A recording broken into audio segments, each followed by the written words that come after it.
Just for parents out there who are really hard on their child, um, and love them a lot. Um, I'm speaking this because it's in relation to a call I had with my parents today, and I love my parents, and my parents love me a lot. But sometimes their love can be a bit suffocating in that they mean well in like the lectures or the talks that they give. Sometimes as a child and you love them and you try your best to understand them and where they're coming from, it can put a lot of stress on your child to become this perfect version that you want to be for them immediately, even though you may not feel ready or at that point, even though you're making goals towards that point. It's just hard because there are a lot of things you have planned for your future and you're making a lot of goals towards them, but you feel love in a way that they worry about you and they care about you, but you don't feel loved in the way that they're proud of you for working hard towards your goals and just being already good enough. And not that my parents don't feel that. I think it's also really hard for them to communicate because they're I'm first generation, so they came here from um, Laos and Thailand, and so it's not saying like they're the best at communication. That definitely plays a part. Like if you are able to communicate with your child well, then please communicate effectively your feelings and your emotions, because sometimes things can be misread and like misinterpreted. Um, and what I'm really speaking or talking about is sometimes all the love that all your child really needs is just support in the passions and goals that they have, um, and that can go a long way because it shows that you trust their character and that they lead lead lead themselves and live themselves in like a good manner, or what's the word? I guess that you just trust their character, and in doing so, you empower them to continue doing that character instead of pestering them. But maybe it shouldn't be pestering, but like more like always thinking of the negatives and bringing up the negatives, like, oh, don't do this, don't do that. Instead, highlight the good things that they're doing, and that will empower them to continue to do good and be a good character and to have good character. I think oftentimes when you as a parent, you tend to focus on the negatives in a person, and I think all that really does is stresses your child out, and can even lead them to backlash and momentarily backlash and like doing the opposite of what you want.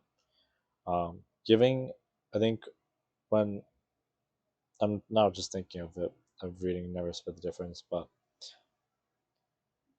I think it's really about to make your child feel empowered and doing the things you want them to do. Empower and highlight the things that they're doing what you want and well, and maybe small jabs at like things you would want them to improve on, but by highlighting other things that they do well, you kind of empower them to want to continue doing it and get better and like yeah, and just continue doing it.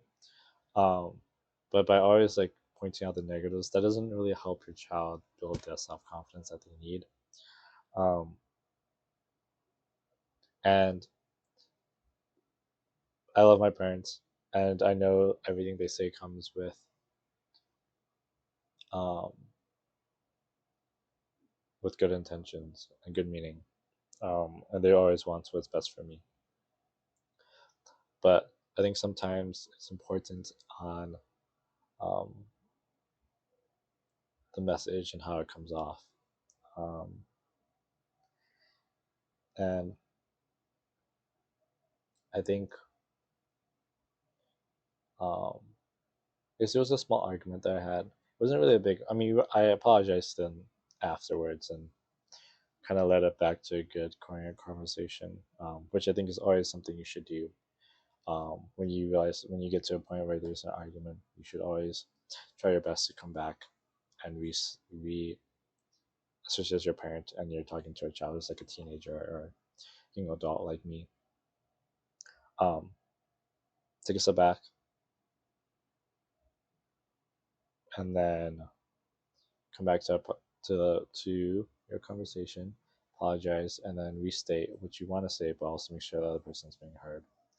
I think that's really important. I think that's why I think my relationship with my parents has always been,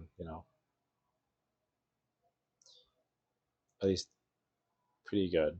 I would say still pretty good. Um, and I think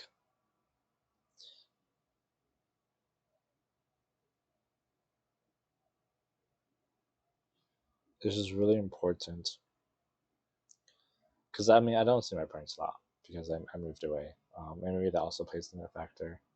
Less communication, so all the times that they feel like they really need me to speak, is if they need to point out something that I'm doing wrong, and that's helpful. I agree. Like it helps me, recognize the things I'm wrong, but I think they're also not very good mentally, um, um,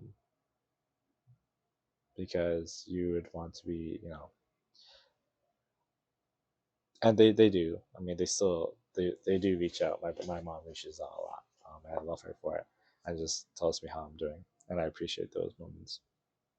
But they're also like just as much, lectures. And I think that just comes with Asian parenting, um, and which is I guess is good in some way because I did turn out good. Um, but I think a little bit more love can also go a long way, um, because it just teaches your child to be more,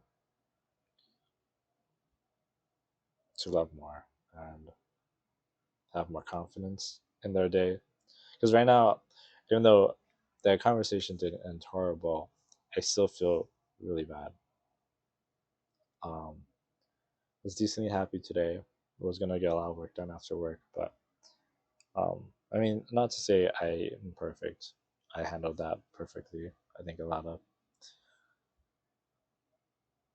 I just had a lot of, I don't know, but all I'm saying is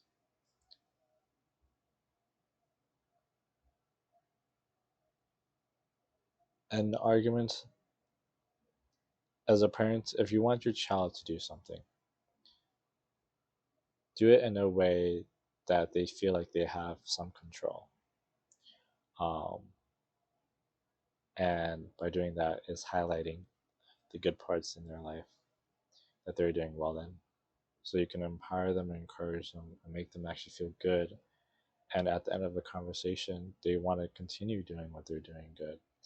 And you can add pieces and of things that you want them to improve on afterwards, and so they don't feel really bad, um, about the things that they're not doing well. Um, and I think that just comes along with understanding. Um, I don't know, maybe that just comes along with parenting, and as you grow, you kind of understand that more. Um, but it's not to bash my parents. I love my parents. I think I turned out really well as a child or as a grown up. Um, I have a lot of love that I give, um, and so I think they did really well in raising me. Um, there's certain moments that, you know, emotional moments that they could be more better at. Um, but I think that's just Asian parents in general, and I don't blame them for it because that's not really something they grew up having or learning. But it's definitely something I want to do if I ever have children. Um, but yeah, and after this, I'm definitely going to call them again. I think the most important thing too, after that argument, small argument, is to always go back and apologize again when all the emotions are out and raw, and you know and yeah, I think it's always important to be the bigger person and apologize and do the right thing. Um, and yeah, I think apologizing always goes a long way, and it shows that you care. um, it always makes you feel better then. um, but yeah, definitely be doing that later tonight. um, Probably like around, um, just when my parents are more level-headed. And yeah, but I have a lot of stuff to do after this too, so it'll be a short video. Not to be super long. I gotta practice piano, and um, work on my coding project. So, if you watched so far, thank you for watching. If everyone relates, um, that's awesome. But yeah, thank you for watching.